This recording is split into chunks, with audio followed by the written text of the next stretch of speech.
Hello friends, this is Petradot. Thank you so much for tuning in. Today I want to talk about the overwhelming storms of life. You know, those things that stress us out, that make us worry, that make us have weak faith. When we look around our world, there are a lot of storms that we face. We are now facing a COVID crisis, and there's so many illnesses and deaths because of it. In the United States, we're facing political turmoil and division, and that can stress us out. Even in our personal lives, there are relationship issues, marital problems, financial difficulties, so many things that just cause us to have weak faith. These are the storms of life. But as Christians, God's word shows us the ways that we can deal with storms in a practical, everyday, real way. And so today I want to talk about how we can cope with the storms of life. And this is taken from a meditation in Matthew chapter 14, verses 22 through 33. I encourage you to read that on your own, but right now I'll just give you a summary of this experience. This takes place after a long day of ministry that Jesus and his disciples had. And Jesus wanted to pray by himself for a while, so he sent his disciples across the sea. And while they're in their boat, a huge storm comes up. And they are fearing for their lives. They are just so scared. And while they're out there, it seems that things are just getting worse because they look out and they see what looks like a ghost. And they are so scared. But then they hear these words of comfort. Don't worry, it is I. It was Jesus Christ walking on the water. And he came out and gave them encouragement as they were on that sea. Now, when Peter saw it, Peter always wanted to be near Jesus. So Peter said, Lord, if it's really you, bid me come out and walk on the water with you. And guess what Jesus said? He said, come on out, walk with me. So Peter comes out, he walks on the water, and as long as his eyes were fixed on Jesus, he was walking on the water just fine. But then he starts to look around and notice that the waves are getting more boisterous, and he gets scared. And as he gets scared, he starts to sink in the water. But I love Jesus' reaction. He immediately reaches out after Peter yells, Lord, save me. He reaches out to grab Peter and save him. And there are so many practical lessons that we can learn from this story. So today I want to share just 6 short lessons that we can glean from this story of a storm. First and foremost, be aware that God is aware of your storm. Sometimes we think that when these situations of life, these storms, take us by surprise, that they also take God by surprise, but that's not the case. You know, because of sin, bad things will happen, but God knows and he has seen what's coming in our lives and he will help us. Just look at the fact that Jesus sent his disciples across the sea in the storm. He knew that there would be a storm. He knew that the storm had come up when it came about, but he knew what he was going to do to help them through that storm. And so it's the same in our lives. God is not caught by surprise and he will help us through. So it's important for us to take note that God is aware of our situation and he will help us.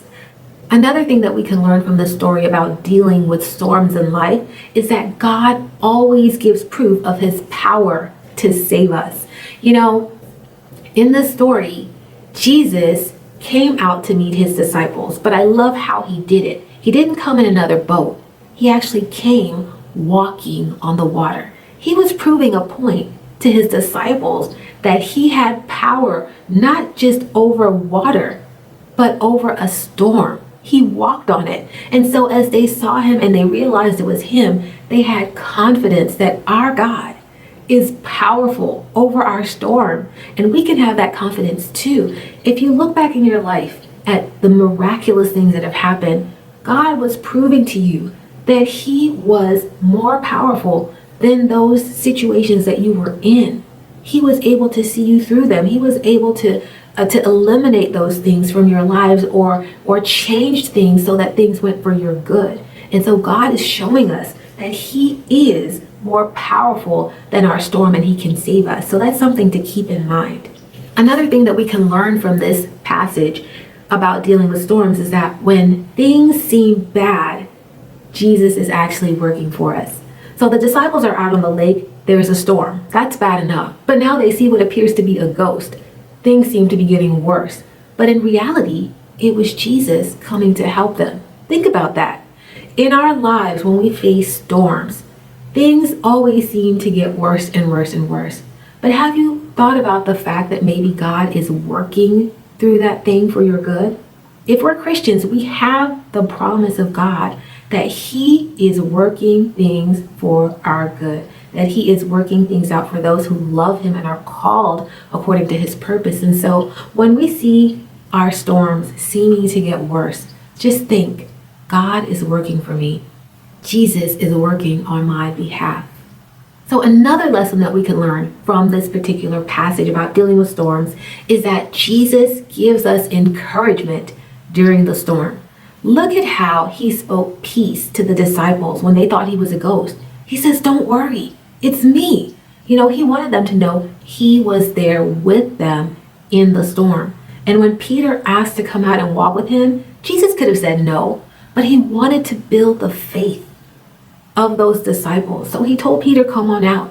And that's what Jesus does for us too. He is always using other people, different situations and circumstances while we're in the storm to encourage us. So we need to look for those times when He is doing that, because He's trying to build our faith. He might have someone smile at us. He may have another small miraculous situation that pops up in the middle of our storm just to let us know He is with us. So that's something we must keep in mind. And the lesson number 5 that we can learn from this story and how to deal with storms in our lives is that when we take our eyes off of Jesus, we sink beneath our storm. So it's important for us to keep our eyes on Jesus, because if we look at Peter, when he was walking on the water, he was doing fine as long as he focused on Jesus. But when he looked around at the storm and how the waves were getting boisterous, that's when he started to sink. When we focus on the problem around us, we can sink under the weight of that problem, under the weight of that storm. But when we focus on Jesus, then we know we have power over the storm. And focusing on Jesus is simply spending enough time with Him in Bible study, in prayer, meditating on Him through spiritual music, things that bring us closer to Him. That is how we focus on Jesus. And when we do that, it takes our eyes off of the storm and we will not sink beneath the weight of it.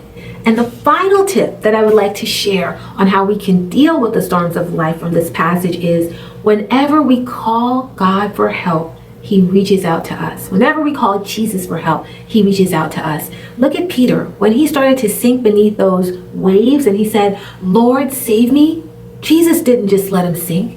He didn't even get on his case at that time. He just immediately reached out His hand and pulled Peter to safety. And that's what I love about Jesus. He doesn't leave us in our mess. Even when we turn away from Him or we lose our focus, if we cry out to Him for help with a truly repentant heart, He will save us from the situation that we're in. He can give us peace through the storm that we're in. He's always there to help us.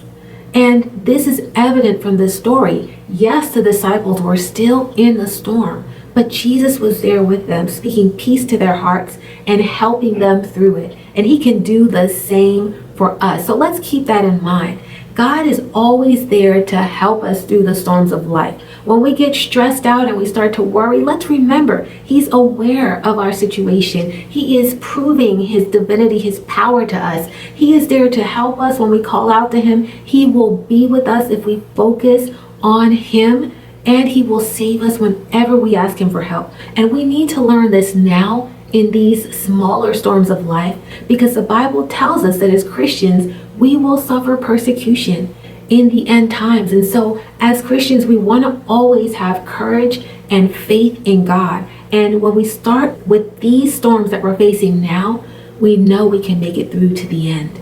So I hope that you've been encouraged with the tips that I've shared in this video. Apply them to your lives, and I'd love to hear how they've helped you through your storm. And be sure to share this video if you found it to be helpful.